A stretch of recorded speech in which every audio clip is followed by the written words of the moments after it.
Hello, I'm Noah Vortex, and in this video today, I thought I'd do a kind of reflective video where I talk about games development again.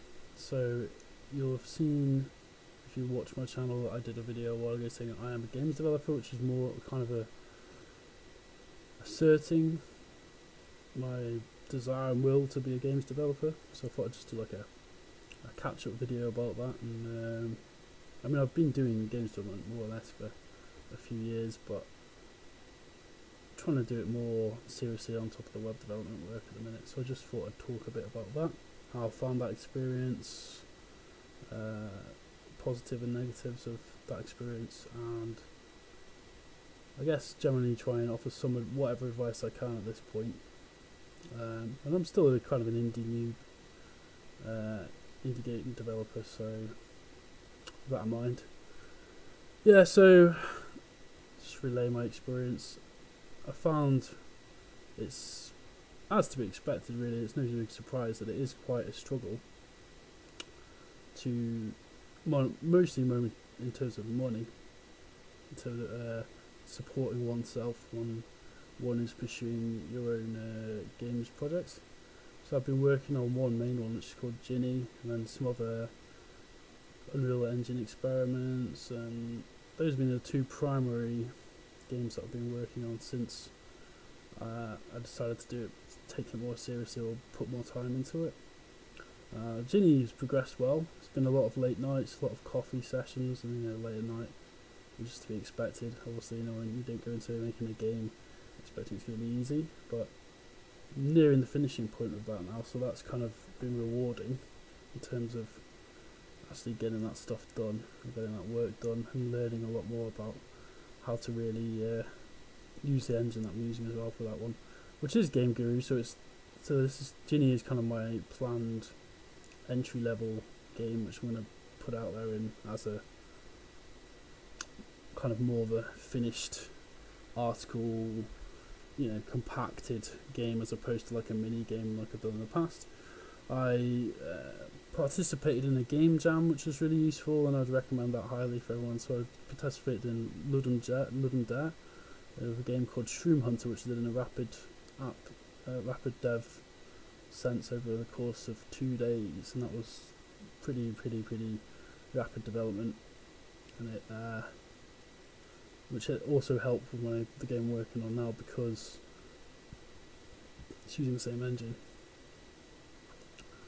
And that's been useful. In terms of one thing I need to develop on is definitely developing more of my own original assets, I suppose, and original art and stuff like that. So in the games I made in the past, like even the Comedian and stuff, I have developed like some art for myself, but also it's using kind of like package assets, I suppose, a lot of the time, which is good, but in terms of like helping for the speed, but it doesn't actually, I think, add to the immersive experience, or the kind of like that original factor. So I think something I need to learn going forward, which can be a struggle for many people, is designing games, is working with other people and working in tandem with other people, and like developing and forging those networks and links, I suppose. So I've been doing lots of little projects, and then one big project, which is the Jinni project. I think if I want to take, and then speaking generally as well, if you want to develop this thing as a business, you have to really, this is the next step that I'm trying to learn about, is you have to really develop a marketing strategy of some sort, how to market your products for sort of their games that you design, so that they will get onto different platforms like Steam or itch.io. At the minute, I'm basically sticking with itch.io until I've produced a game which I think is worthy of greenlighting on Steam, or trying to get it greenlit on Steam, or not worthy necessarily, but which I think is something I'd be happy to put on there, or proud to put on there. Even with Jinni, which I'm working on now, and which is a really quite well developed game. You can look at some of the vlogs on my channel. It's it's a 3D RPG sandbox game,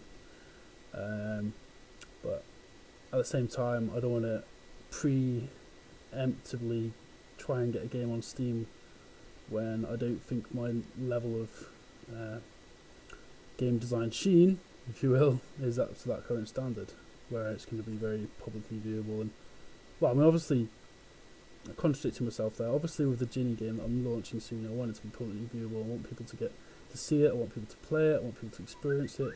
I want people to, we want to get feedback on what people think of it.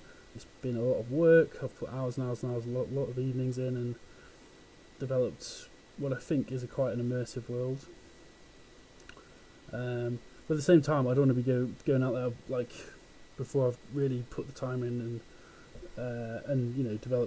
taking my development design skills to a level where I'm putting it out there and saying this is it's a finished product. You have to be, obviously, if you're going to launch a game or a product, it has to be finished. Anyway, so I've been working on a bit more Unreal Engine work, which is, basically, plan is to progress to the level where Unreal Engine becomes the primary engine that I use for games development. The reason I've been using Jinni with Game Guru is because Game Guru is quite nice. You get lots of assets free of it. There's you don't have to do as much initial groundwork with the programming. There's a lot of stuff that's already there that you can just modify, which helps. If you were doing a traditional game engine, you'd have to learn at least probably like C# or C++ or maybe JavaScript, which I can do. I can do JavaScript relatively well, code JavaScript relatively well, and C++ I could learn. I need to learn. It's something it is on my to-do list, and I can program, but I'm not like ace level programmer. I suppose like a lot of game designers, I tend to be a bit of jack of all trades, which you necessarily have to be because of the nature of the work, really. Because it's, especially if you're working as an indie like I am on your own. Anyway, some other experiences I'll relay. I've been working on and off on different little projects, doing little tidbits of work with varying degrees of success, mostly through Discord. That's been both rewarding in terms of learning process, but also frustrating in some respects as well. From my personal experience of some indie game development groups especially through Discord, you will often, because it's so disconnected, I suppose, because people are often spread all over the world, the communication can become an issue sometimes, or actually to be honest, the worst case experience I've had is where people just become abusive towards each other and really troll-like, and it's just not productive in any sense. And then sometimes you try and offer advice, or I don't know, it's just it just moderates things a bit. So that can become frustrating for sure. But all I've basically been doing for a few different projects is doing like bits of level design, really, and Unreal Engine landscaping. A bit of website design, again, varying degrees of success and blah blah blah. I'm not going to go into that because it's not what this video's about. So yeah, I guess, and I'm just talking broadly really about game design and how I see it moving forward. Like at the present, I'm struggling a bit financially, due to lots of factors really. Some of them historical, some of them not really anything to do with the work I'm doing, but the big dream, as it were, would be to get the momentum still going with these games projects, which has been going, but it's more about how to translate that into a form that is marketable and is also translatable into some kind of monetary return, I suppose. I suppose that's the trick. That's the trick I'm trying to learn next. So I've produced a website like as a holding place for all this stuff, these projects that I'm doing, making it quite visually led as much as I can do. It's just a WordPress site, but it's quite nicely implemented, I think, and I have a history in doing WordPress development work, so it's not too much of an issue. And the other thing I'm trying to, I think generally it's good to focus on is kind of having you have to have a broad, it sounds contradictory, but you have to have like a broad focus on the big picture, and also that kind of granular kind of detail focus. And once you get into the process, and it is a process of game design, that just comes about naturally. What I found with Jinni actually is because I really planned this one on Hack and Plan, and with a friend we had a lot of discussions around developing the world, there has been some changes along the way of how we're going to implement the story and blah blah. But yeah, it's kind of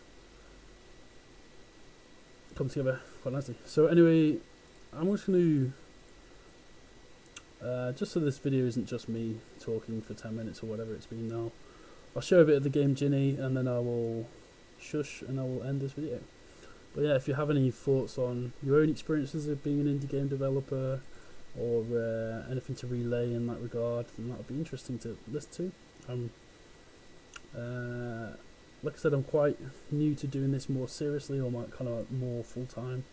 Well, it's kind of about part time that I do it really, but trying to be more full time with it, because like realistically, I've just been kind of often trying to do the game design work as much as I can do, but when push comes to shove, it's a lot easier to get money for website design sometimes. So, but regardless of all that, just loading up the test level of Jinni now, so I'll just show that off for about a few minutes and then just talk about that briefly, and then yeah, if you've got any thoughts, let me know, whether it be on the design footage, Jinni footage I'm about to show now, or just about, just like repeating what I just said. How do you find as an effective way to market? I've been trying to fit Facebook recently for Jinni, so that's a new one. Just give me a second, just need to turn my face off. There we go. And this is Jinni thus far. Oh, so daisy.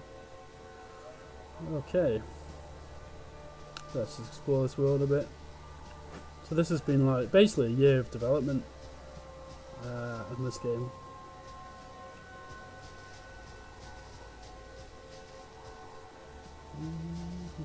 Hello.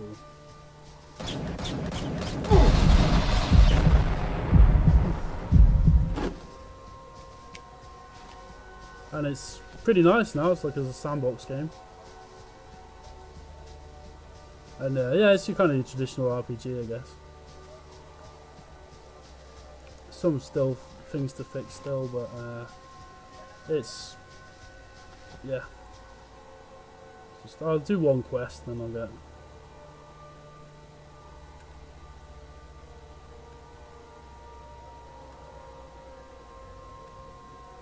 Just do the shooting quest. Yeah, the graphics are actually quite nice when you look at them. It's not like, it's not like the top level FPS graphics you'd expect, but it is for something using a game engine which is comes with a lot of tools and it's quite relatively easy to use. It's pretty graphics really. Trying to get these guys from this, but yeah, quite powerful enemies. One thing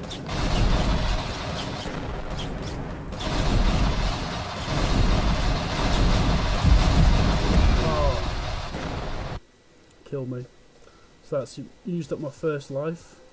In the game, you'll have 2 lives basically. This is just running on within the engine, so it's the test version. It's not a separate executable. So yeah. I just want to get this guy now. This game. If you keep track of my channel, I know that I haven't got that many subscribers, but if you do, then you'll see that I've been posting a lot of game and play testing for this so far, because I'm constantly evolving the design, evolving the game, and then posting up how it's coming along, play testing it myself to test for myself what the experience is like as a player. Eventually, hopefully, I'm going to be able to play test this with some real people. I'm part of a game developers group in the city that I live in now, so that's good. So I've got that ability now to be able to play test it with people who really know what they're talking about, who are other game developers. But also I'd like to test it potentially on some friends and things like that. So I can do. But also, I think basically once I think it's ready, which should be within a month, maybe possibly less, I'm just going to release it up on an unsuspecting world.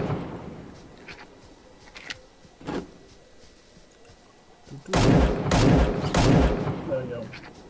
Just should have got all of them now. Those are the 6 bandits. That is an area that needs developing. So still, you know, like little landscape changes that need doing, but the basic kind of.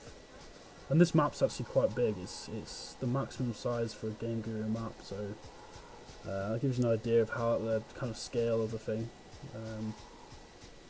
It should have a multiplayer mode, though the only drawback being, as far as I'm aware, you might need a copy of Game Guru for that to work. I'm going to look if there's a way with App Game Kit that I can implement a multiplayer mode without having to require the users to have a copy of Game Guru already. But we'll see on that one basically, and that might come as a secondary update or something, I'm not sure. But yeah, okay, let's have a go. There we go, got 100 gold. Yay! But yeah, that's from being from a year of taking the game's development more seriously. This is what I've been able to produce. I'm happy with it. I'm in the natural. I think the landscape looks relatively natural. The graphics are good. I need to get the pathfinding going for the enemy AI, but again, another thing that I'm going to do. I'm going to plan to do that kind of. There you go. You have to be very on the ball with the old combat on this game, otherwise you die pretty fast. But yeah, anyway, that was my kind of like ramble about taking games development more seriously, where I've got up with it, yada yada yada yada yada. Feedback below if you want it, subscribe if you like my channel. I tend to just do a mixture of stuff that's rambling about game design, playing games, doing a bit of programming work, and sometimes posting political stuff, but usually only do that if I feel particularly strongly about something. And I'm kind of disenfranchised with politics in a minute, so I'm not doing it as much. Yeah, alright, if you've been watching, thanks, I've been Noir Vortex, bye.